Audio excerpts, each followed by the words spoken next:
どうも皆さんお久しぶりです。お元気ですか？朝倉優です。I am really sorry I've been away for such a long time. It's been probably a few months. Sorry. Those of you who follow me on social networks, Twitter, Instagram, Facebook, you saw me going to Japan. I shot a short film. I went to mountain for camping. I went to Anime Expo in Los Angeles, so I've been doing a lot of things. So today, if you are interested in animes, mangas, or any form of literature, this lesson is for you. I am teaching you today Japanese onomatopoeia. Did I say it right? It's a big word, onomatopoeia. In Japanese, it's called giseigo or gyongo. It says voice on its sound. So basically, it's the way to describe a sound with Japanese letters, usually katakana or hiragana sometimes. Because in those literature, on paper, you cannot put sound effect. It's not like TV or movie. So you have to figure out a way to put an effect as if you were there. So you see those mangas, right? On the side, you see those letters to describe certain sounds or voice. Or sometimes you see those letters to describe the state of something, either objects or even the expressions or even the feelings. So I will teach you those, so when you read manga or literature next time, you know what they are trying to say. Alright, so anyway, those of you who saw my pictures going to Anime Expo, you saw me in high school uniform. I enjoyed it a lot. So next time when you have those Anime Expos or conventions, just go there. It's gonna be so much fun. A lot of people are in their costumes, a lot of events, sometimes those performances. And the big ones in, I think there's a big one in San Diego or anywhere in the world. You know, a lot of times they have those movie stars because a lot of movies lately are based on animations. Alright.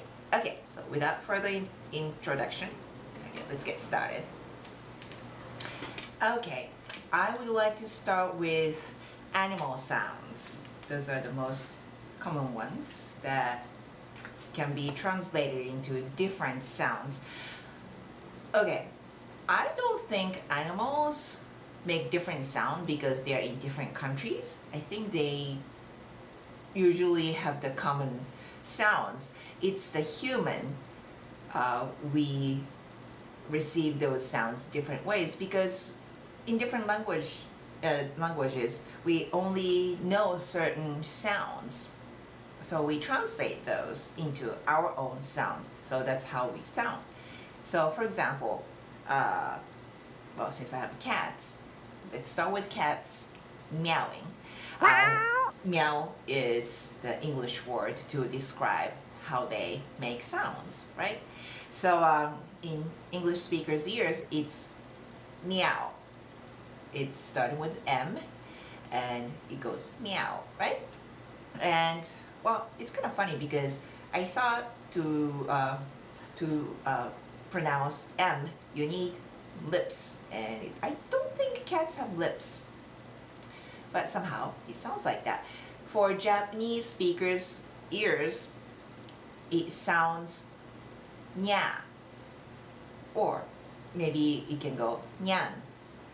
It's N sound, right? So it goes nya, nya, or nyan, nyan. That's how we describe cats meowing. If it's a dog, in English it goes like either ruff or wow, bow, wow, I think. In Japanese, we describe it as wan, or wan wan. Somehow W sound, wan wan. So that's how dogs bark or ruff. Okay. And cows. It's very close. Japanese people would describe it as mo. Mo. Yeah? It's pretty close to English, right? And what else do we have? Horses. For the, what do you call it? Like hissing sound? It goes like heen, heen. It's weird, right? It's definitely H sound. We hear that like breathy sound, definitely. That's how they, I can't mimic the sound, I'm sorry. I'm not really good with animal sounds to make the actual sound, but it goes hee. And what else do we have? Like some birds. How about rooster or chicken? You know, it's typical to show that it's the morning. You know, first thing you hear is rooster say kokekoko. It says kokekoko. Hey kitty. Sorry, it's my cat again. It's meowing. So I want to move on to humans sounds. I remember when I started studying English, how you sneeze is a lot different. Actually, this is a little different. Maybe we human, we learn when you were a kid how to sneeze or cough certain way, and then when you have the typical sound to it, you start to sound pretty close to it, right? Japanese people sneeze hakusho. Hakusho. Can I do it? Hakusho. Kind of close, right? So it's a lot different. I hear English-speaking people say achoo, achoo. I just don't hear like that. But maybe we learn when we're kids, like different ways to sneeze. So maybe that's why. So hakusho is for sneezing. When you're coughing, if it's a light one, this sound, it's kohon, kohon. I don't actually make that sound like kohon, kohon, but it sounds kohon. Okay. If it's like a deeper coughing, like you say gohon, gohon. Okay, gohon. Sounds weird. Okay, gohon, gohon. Okay. So there's a sneezing and coughing. How about kissing? It's a cute one, right? So if it's a peck, it's a small one, it's choo. It's very close. You make the sound, right? It sounds choo. So it goes choo. And if it's a long one, it goes chew. Chew. So make it longer. Actually, we use it as a verb. Say chew or suru, like do a chew. That means to kiss. Long one. Chew or suru is kissing. Interesting, huh? Okay. So those are, we did animals and humans. I mean, there are so many others, but we'll just go into next. Okay. So next one is actual sounds of not by animals or humans or uttering the sounds. It's the noise, in other words. So the typical one, animations, manga, literature. We see a lot of guns, although no guns are allowed in Japan except those law enforcement or army people. So there should be less occasions, but still you hear the sound in fictions. So there are some others, some variations. If it's a short sound, in English it goes like bang, bang. We say bang, bang. Unfortunately, we can't say bang. We don't have that sound, so we just say bang, bang. If it's a long sound, like echoing sound, we might use like dokyun or bakyun. Probably dokyun is more popular. To make it longer, dokyun. Okay? So those are the gun sounds. So if it's not a gun, maybe you hear the word. There are occasions like people punch each other or slap each other. So those sounds are stuff with punch. Punch. It goes like boko or bokon. That's how it sounds like. Well, it doesn't sound like it, but as an effect, it's more. It is very dramatic. Bokon. Yeah, boko. Yeah. If it's more like a slap sound, it goes bachin or pachin. And I'm sorry, I'm kind of. I started with those like kind of violent sound. Okay. So let's move on to just regular sound. Since we did slap, how about like clapping? How does this sound like? We describe it as pach pach. So if there's a scene in manga, people are like clapping, that goes pach pach pach. That's how it sounds like. And how about like some mechanical sounds like typing or machines are moving? That kind of sound. It goes kacha kacha, kacha kacha. Somehow K sound, you know, kacha sounds very mechanic, so it goes kacha kacha. Like a toys moving, sometimes like robot moving. So kacha kacha. How about some water sounds? There are a lot of different movements of water. For example, if something jumps into the water, it goes zabun. Yeah, maybe just somebody dipping into the water, it's a zabun. Or if somebody's playing with the water, it's more continuous sound, we go like zabu zabu. Or if it's a bigger sound, it can go basha basha. Maybe somebody's playing in the water, in the pool, it goes basha basha. Okay, next category is not exactly onomatopoeia because there's no sound attached to it at all. It's the way to describe the state of expressions, feelings, or how they feel like it. So it's not the translation of the actual sounds, it's the description. Right? For example, we have a way to describe a smile. For example, so if you have a smile in one of those cartoon frame, there will be a sound effect right here.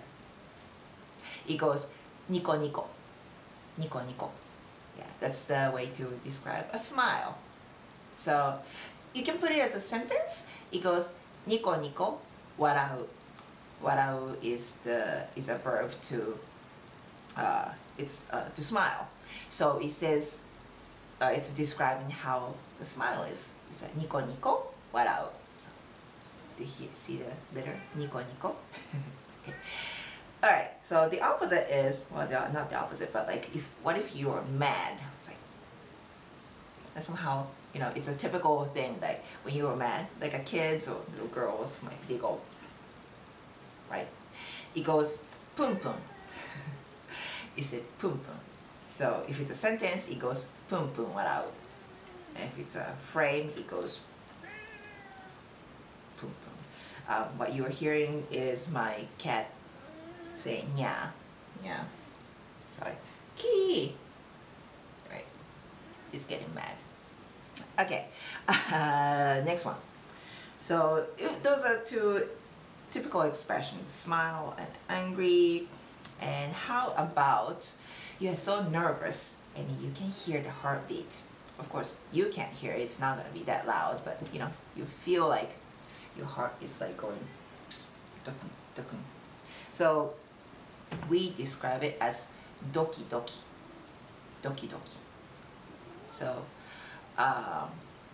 if it's a sentence, you can actually use it as a verb. Say dokidoki suru. That means your heart is beating, which means you're nervous, or maybe if it's a romantic scene, you're like, so getting excited, so dokidoki suru.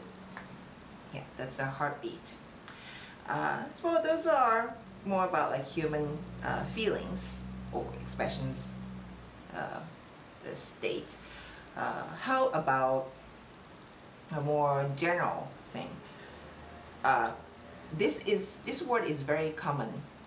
It's actually a name of a shampoo. Have you ever heard of Sara?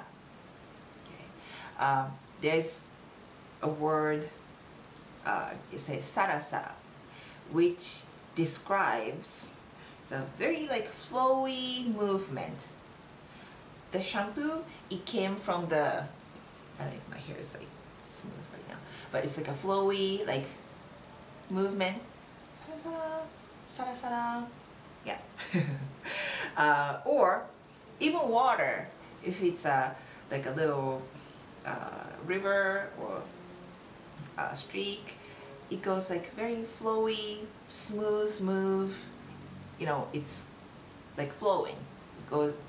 You say sara sara nagareru. Nagareru is to flow. So that's the way to describe some kind of flowy motion. Okay, and I said smooth, but this time it's not moving. It's more like a touch. Something's surface. Maybe like it's a shiny, really slippery, like smooth floor or table. It goes tsuru tsuru, tsuru tsuru. It's almost like slippery smooth, right? Or I see a lot of times it describes somebody's like beautiful skin. It goes sube sube, sube sube. Yeah. So it's about the surface. It's not emotion. It's more about the state of the surface. It's more the touch, the feeling. Okay. Or I have another one. How about something shiny, sparkly, like a star? It goes kira kira, kira kira. There is a song about this, like a little shiny star. Say kira kira boshi. Boshi is star, which means this is like about the shiny star, like sparkling. Say kira kira boshi. Also, it can be used like describe somebody's eyes. They're like sparkly and shiny, and those mangas, they have like, we used to describe like there's like a whole city lights inside. There's like a lot going on in their eyes when they have close up. We used to say there's like whole, like a street is like in there with all those shiny neon signs. We often describe it if somebody's eyes are so like shiny, sparkly. Say kira kira suru, like mega kira kira suru means like eye is sparkling, like kira kira. Yes. So just FYI, these are called gitaigo in Japanese. I could only give you just a few examples today. It's just the tip of the iceberg. There's so many others. So if you find something else, maybe you can leave it here as a comment, so maybe other people would know that there are other expressions. And also, as I said, it's not set expressions. People might come up with something new, so you might see something that you've never seen before. So it's not in the dictionaries, it's constantly like changing, added, but those the ones I introduced, so I have seen it like all my life, then I'm sure it's the standard expressions.